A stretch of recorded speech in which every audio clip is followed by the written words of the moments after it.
when you're an SEO, but those operations might be quite simple. It might be that there's just loads of translations and everything goes through kind of one channel. But as soon as you start having different teams that don't really communicate with each other across different sections of the business, different regions, it can start to get a little bit more complicated. To be fair, they do probably need to be set up in this way. So our traditional user journey, this will be no stranger to anyone, is we have a user who lands on a site and then hopefully they convert because we're really good at our jobs.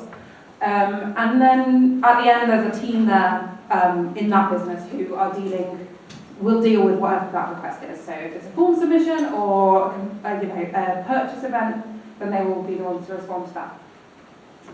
On international sites, we're obviously making that user base a bit more complex. So we're introducing different types of users, probably searching in different languages. So we need different variants to support that, different content, right? Usually translations. And then they're going to purchase, and that's going to go to a team at the end. And as SEOs, we're quite familiar with this step of the journey, which is our responsibility. So making sure that people are landing on the right variant of the site for them, making sure they're able to access content in a language they're searching in. But then the site does the rest. So what happens then when you introduce teams that operate separately from each other? So you've got a French team, a German team, and a Spanish team, and they do not communicate with each other. They've got different KPIs, different objectives, maybe different products and services. Well, you're probably going to need a different channel for conversion. These are probably going to be set up separately. They might be on different sites entirely. Which means you're going to need different content, maybe different translations, but definitely different content to funnel them there. And you're still going to have that user base that you initially had funneling towards the right content. So we're still responsible for this step. But what happens if people land on the wrong step is that they go through all of this user journey. They probably won't, they'll probably drop off, but you would be surprised how many people will go through all of that user journey. And then you've got a team at the end who, if that request ever manages to get pushed all the way through, are then dealing with something that they just actually can't respond to. It's not intended for them. So how do we make sure that this doesn't happen? Well, we use Hreflang, which a lot of you will not be a stranger to, but if anyone hasn't come across it before, Hreflang is an HTML attribute and it specifies the linguistic and geographic variants of a web page. So it's language first, so you always specify the language, and then you can specify a region if you really want to. This is what it looks like. It can go either in your HTML or in your sitemap. And so in this example, there's an alternate URL. I've said this is the English variant. It uses ISO language and country codes. And the English variant for this web page is georgia.com, which that is me being a bit self-obsessed. I have never worked with the country of Georgia on any of their Hreflang. And it sort of defaults to from the most specific to more general. So if you're specifying here ENGB, that would be British English. If it doesn't meet that condition and it's not a search in English in the UK or in Britain, then it will, but it is in English, it will default then to the EN, and if it doesn't meet that condition, it will default then to something that is called an X default, which you should always include in your Hreflang setup, which is basically just saying if none of these conditions are met, serve this version of the site instead. So that would generally be whichever region is kind of your main focus, or the English version of the site is a good one to have as well, because a lot of people are searching in English. That's just one problem. Hreflang is quite hard. It can get a bit complicated, especially if you're kind of dealing with sites that are operating separately, because you can introduce loads of 404 pages. Site structures aren't the same. You might have different kind of blog strategies. So if a developer just plugs in something on WordPress or whatever your CMS is, and it does the Hreflang, you can end up generating lots of different URLs that don't necessarily exist. And also, it's really needed because actually Google have said to us that even though they asked us to put Hreflang on the site, and they were like, yeah, please do this, there's been quite a low uptake, so they have said that they're looking into different options for language detection, and with the way that AI is at the moment, they're probably quite good at it. So do we actually really need Hreflang? It's quite hard, it's quite time consuming, developers aren't keen. Do we need it? Can't search engines just figure it out because they're really clever. Well, I've got a game, so please play along. It's called What Would TechSEO Not Do? And I want you to imagine that you are Google for a second, and I'm going to give you like a site and a language, and I just want you to like, please shout out where you would serve it. Really easy. Again, I'm a little bit obsessed with myself, so these are all to do with me. Georgia.co.uk is in British English. UK, yeah, obvious. Georgia.com is in American English. US, good. Georgia.de, and it's in German. Oh, sounds so fancy. Yeah, maybe. I've said Germany, but maybe. Oh, hang on, my Austrian friend, because we've got Georgia.com/de, and that's also in German. Austria? Belgium. I've said Austria and Switzerland, but yeah, I would like, maybe, well, we just had the .de, so it is a bit confusing, but maybe just the other sites that speak, the other locations that speak German. Right, maybe Belgium too, I didn't include it, but, oh, hang on. Right, okay, so now we've got Georgia.us, and that's in American English. Well, that's got to be American, right? But we just had Georgia.com. Okay, well, we know that .com's for general, so maybe US is actually US, and then .com is like all other English-speaking regions. Okay, well, this was actually one of my clients. It wasn't Georgia, but they did have a .com, a .co.uk, a .us, a .ca, and a .au. And actually, that's just the English language ones, because in total they had 42 different variants across that top-level domain and translations, which is huge and was quite daunting. Now, what I know that you guys don't know and that Google didn't know is that that .com site, it's just like a head office site. It's not actually really intended for people to find.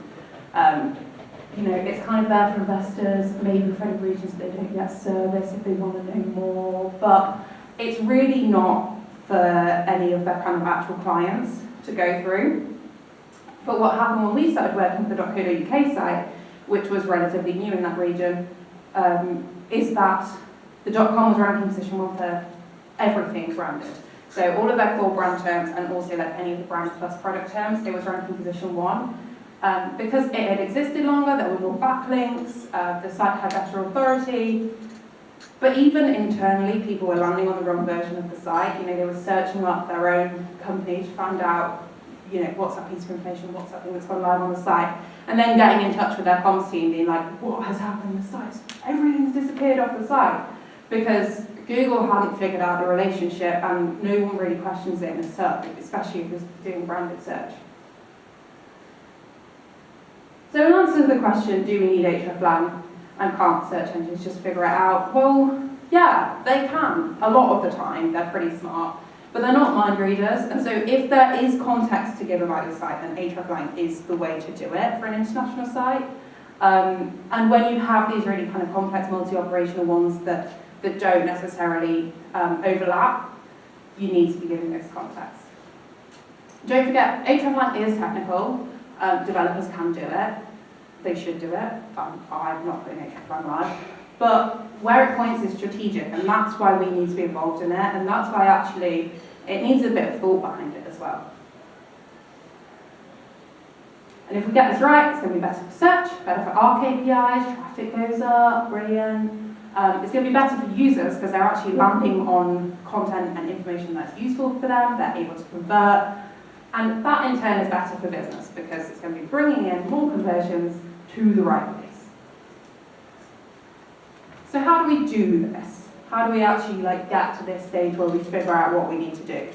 Well, my first favourite thing to do first is just to take a rain check and look at the data.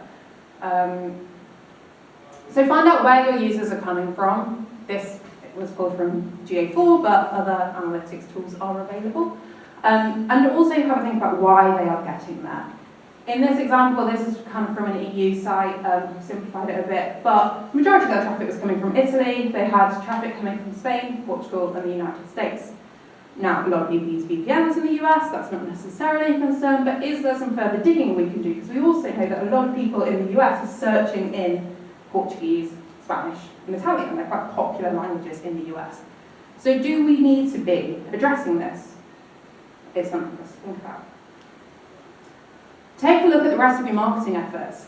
Paid have got all the privilege because they get to be really targeted in how they're doing their marketing. So if we're not seeing things lining up between the rest of the channels and organic search, then there's probably some disconnect there.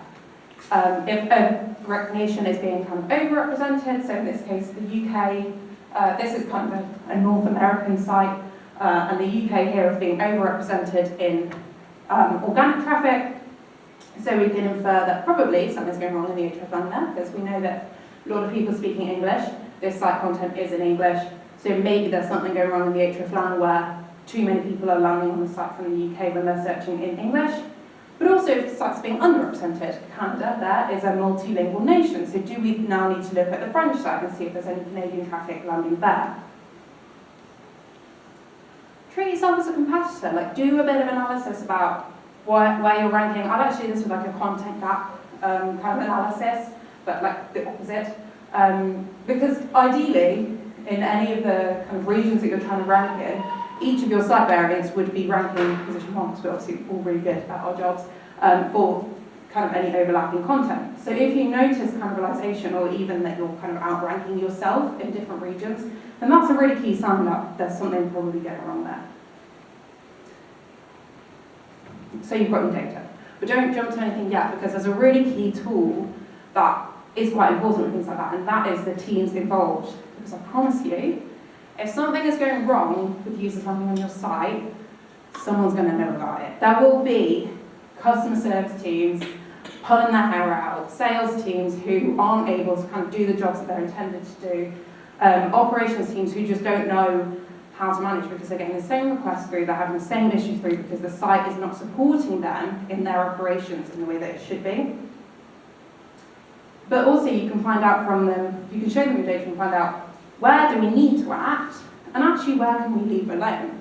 You might show them a chart like this and they go, oh my god, yeah, no, we've got the US, that can't happen, but also actually Portugal, that should be going through an entirely different channel. Great, now you've got that context, you can look into that.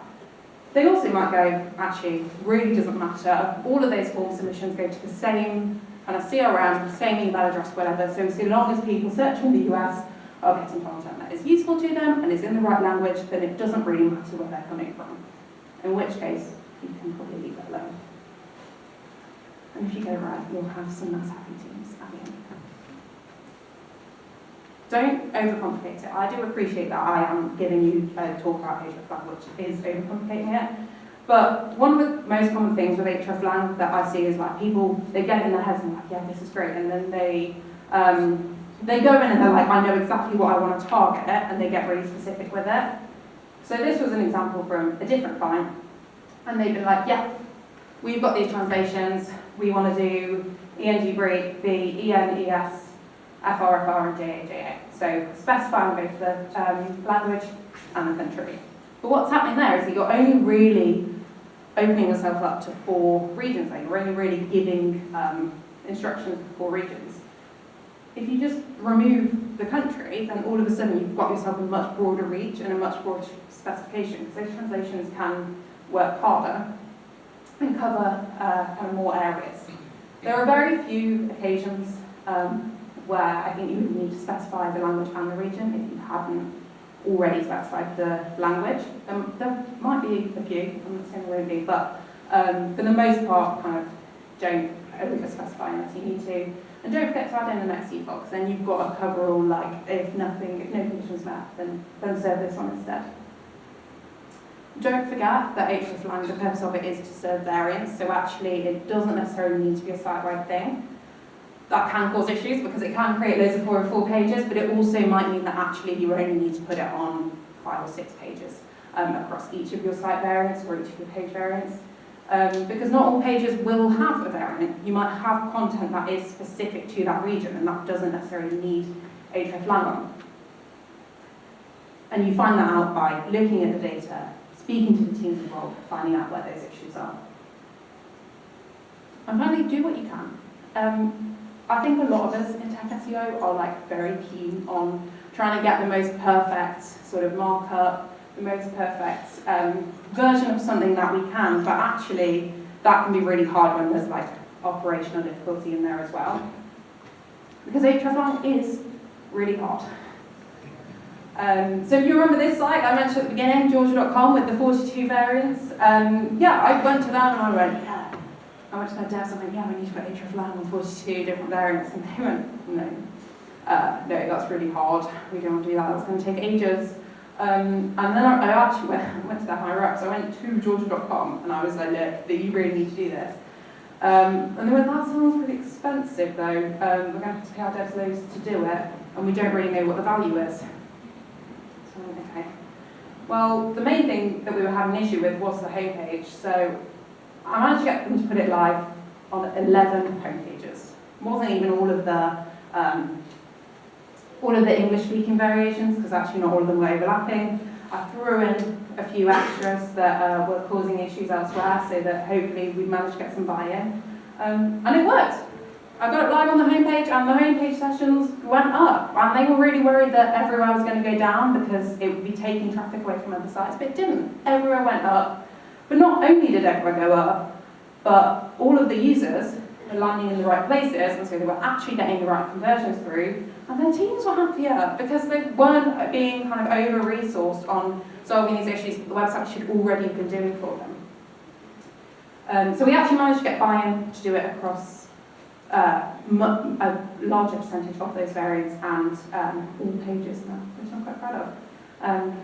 But yes, if I was to impress something on you from this talk, it would be, when it comes to a lot of things in tech SEO, but especially when it comes to Hreflang, think business first, and then how you can support it technically. It's quite easy to run away with the tech and like get your head stuck in it. But try and take a second to think about the business needs, because don't forget that actually international site structures, they do have to support business operations, unfortunately, not just search. Thank you very much.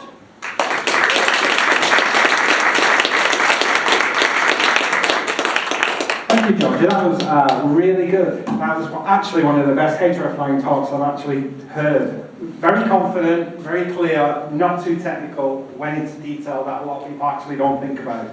So, really good. Okay, guys, we're going to have a break now for some pizza. We've only got 3 speakers on today, so we're going to have an extended Q&A, so we're going to break for pizzas.